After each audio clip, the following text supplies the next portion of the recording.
So we got big news today from the Remote YCS in North America, but before that, we're also going to talk about something special that came out in the OCG today that could have a lot of influence on the next Rarity Collection, Rarity Collection 5.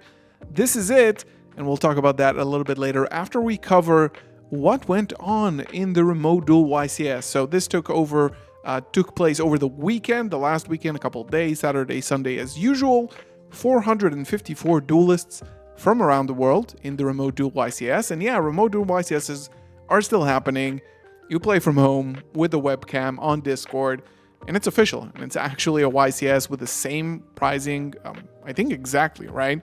Now, you could participate from anywhere in the world, and we have a pretty interesting meta shift and some really cool deck lists that we're going to take a look at today. Out of the top 32, of course, we do cut only to top 8 today, but top 32, leading the pack is Vanquish Soul, still in the lead, with Dracotel and Mitsurugi Yami following, with 6 representing each of the decks.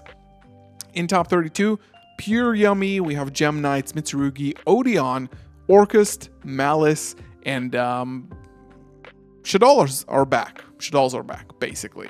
We have really interesting deck lists. This is the winner, Sabit Zada, who won it with K9 Vanquish Soul. And as you can see in the banner thumbnail of the deck, they do have a few interesting innovations from the deck. So I think the main deck looks pretty much similar, right? We're playing 2 Noroi, 1 Lupus, 1 Lantern. We're playing Bestials, of course, because of Mitsurugi and Yami. It's actually very potent against them. 2 Ks, 1, all the minimal spell count, and of course Dimension Shifter. It's basically the same monsters to spells ratio that Dracotel has at this point, because this deck needs monsters in the hand to reveal. Now, in the side deck, besides having, 6 additional Mulcharmies, we do have Ghost Reaper and Winter Cherries, which is a card that definitely did see some play in the beginning of the Yumi, Mitsurugi, K9 Dracotel format, because of the fact that the decks have like pivotal points that you can interact with, like Yummy Snatchy. If you banish that, you put your opponent on doing backflips in order to bring it back. And if you're already playing cards like Ripper, or with Dracotel, if you're playing K9 Dracotel, you can definitely just play Reaper and, have a very, very good hand trap that when you resolve can mean a lot of like bad things for your opponent. Imperm in the side for Arthalion and stuff like that. This is the winner. And in second place, and I think there was also an identical list in top 4 or top 8. This is Gabriel Susi, former European champion, very successful duelist with a lot of accolades from France, playing Shaddoll Dracotel. So recently, we've definitely seen more branded Dracotel with branded fusions, the Fallen, the Virtuous, just as an engine to kickstart your deck.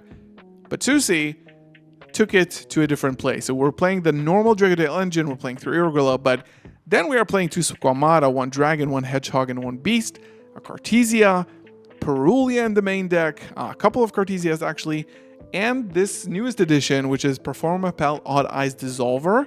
It's a level 8 Pendulum Spellcaster, and it's only used for the deck. I'm going to read through everything, but basically the Pendulum effect is to fusion summon a Dragon Fusion monster from your extra deck. It's an additional poly that doesn't require any summon. It's just a Pendulum effect that is kind of hard to interact with even. Let's see the monster effect. During the main phase, you can fusion summon. Okay, so it has basically the same effect on field, but you're probably never going to summon it. So this is definitely an innovation, and 2 Rahu Dracotales as well. One of them, I think, being in the side. And everything that we want from this engine is just to get a window out, and I think this is to basically combat this deck's natural weakness to K9, right? If you manage to respond with a window to your opponent trying to get Lupus out, Azuna out, they can't summon anymore, and then essentially when they try to attack it, you can just Dracotel Horn, bounce the monster, pop with Gulamel, and just kill on the next turn, which is very cool. 2 Chaos Hunter instead of Lancia, I suppose. It is a fusion material. And then a few going first cards. We have a lot of them because we have Mulcharmies in the main. So yeah, congrats to Susi. pretty big. This is Zio Mundri, I believe from Germany, with top 4, with pure yummy, not so pure, just with a K9 engine. So K9 yummy.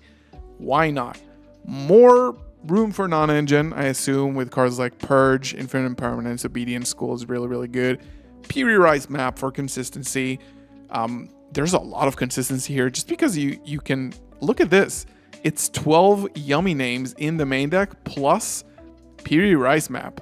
And in terms of monsters with 0 attack, you could search for a hand trap, right? You can just search for Ash Blossom, right?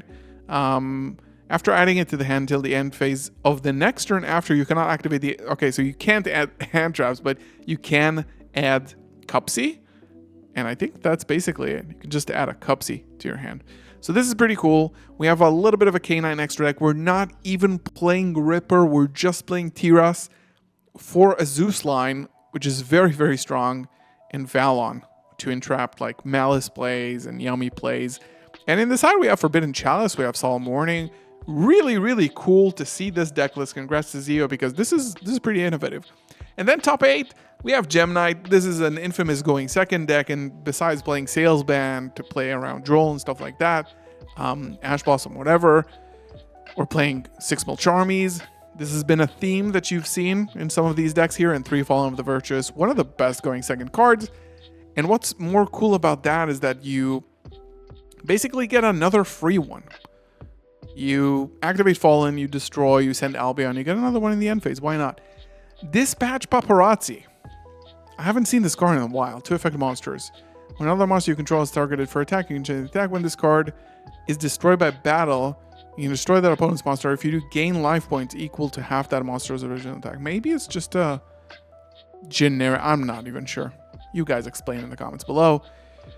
Oh my god, what is going on here? Christia. Wow, I haven't seen that. This is a new fairy support card. When this card is activated, you can send one light fairy monster from your deck to the graveyard. Fairy monsters you control, if this card is sent to the graveyard, you can target one level 4 or lower fairy monster in your graveyard, special summon it. Okay. Very, very interesting. You can send it to Lancia, probably get it back in some sort of fashion. And in addition to that, what's going on this list? Guys, leave it down in the comments below if you know the lines that this deck plays. And lastly, one of the notable ones that I wanted to show is top 32, Mira Mana with K9. Pure K9, guys.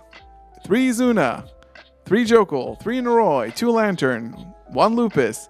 And then we got a nice package here of Cosmol Dark Lady, which is just an Omni Negate. You can special summon this with Jokul. So if you open this up with Jokul, you got an Omni Negate, basically first summon. Once per turn during either player's turn when another monster's effect is activated, pay 1,000 to negate the activation if you do destroy that monster. Really, really good. And Newman Era Testuda, another level 5. We saw Josh playing this a while ago. The other one, there's another smaller one, which has a different effect, but neither player can special summon monsters with 1,800 or less attack. So this is versus Yummy. Nothing super special here in the side deck. And before we wrap things up, I did owe you this one from the OCG. So essentially what this is a bonus pack similar to Lost Art, where if you spend more than 2,000 yen, you get a pack. And all 10 cards come in Ultra Rare and Prismatic Secret versions. This is a promotion in the OCG. Now, the reason why it's important, so let's go over the cards. We got Ogre, we got Shifter with the Bind, that's awful. We got the Rose, we got Raisin, we got Nightmare Apprentice, White Rabbit. That was actually pretty good looking, I'm not gonna lie. We got this guy from the Gimmick Puppet deck. We got Foolish Burial. I think this is an Infernity card, an Infinite Impermanence. The reason why it's a little bit relevant is because Rarity Collection 5, releasing in February or March or April, something like that, April, is going to contain these cards important from the OCG. And it's definitely not unlike Konami in the West to just have all of them. So this might have been just a tease and a spoiler, and we might also be getting these, which is cool because there's basically every hand trap in here. So you can just upgrade them to a cool exclusive rarity with a text. I like it. I'm going to say I like it. I don't know if I'm going to be upgrading, but this is good. Good for the game. Good for collectors. Good for everybody. Leave it down in the comments below. What do you guys think about this? Are you going to be picking this up? And yeah, help me figure out this Gem Knight deck, dude. This side deck is crazy. Thank you so much for watching. Subscribe for more videos like this. I'll see you in the next one. Peace.